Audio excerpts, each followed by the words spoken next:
How do you explain the success of Fratelli d'Italia overtaking Forza Italia of Berlusconi and also your popularity success? Well, I think it depends on the fact that we were very serious in our politics. People know exactly what we want, what we will say, what we are facing and what we want to build. We don't change idea every day. We don't say every day a different thing, and they can trust on us. That is why Fratelli d'Italia is growing, and I think that also talking always about the problems of people. That is something that Italian politics doesn't do so often, so it helped us. How likely is it that you could become Prime Minister? It doesn't depend on me. It depends on Italians. I think Italy is ready for that, more than it thinks. But I also think it depends on women. Women need to believe on it more than they do.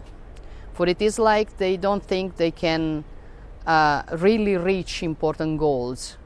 So if they believe more on themselves, I think it can happen. But Italians will decide that.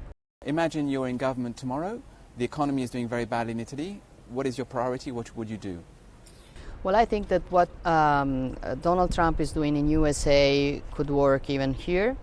Low taxes, money on investments, defending the Italian brand, which is the most important and precious thing we have.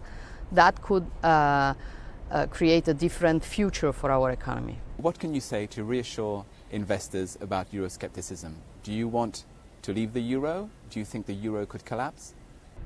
Well, I don't want to leave the euro.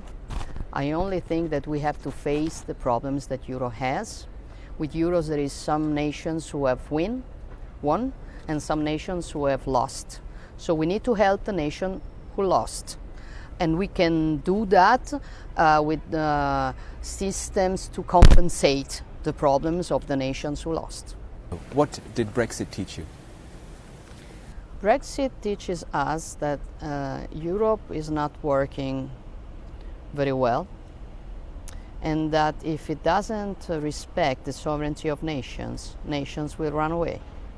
So we need to respect the sovereignty of nations, and I think we should work on another model of union, which is less federal and more like a confederation of states. Okay, last question. You're going to Washington. You're going to be speaking at the same conference as President Trump. How do you see Donald Trump? Is he a model for you? Are there policies that inspire you? Well, I already told you that I really agree with his economical policy. I think he's doing very well about that. So I would like to talk with him about that and to learn something about how he did.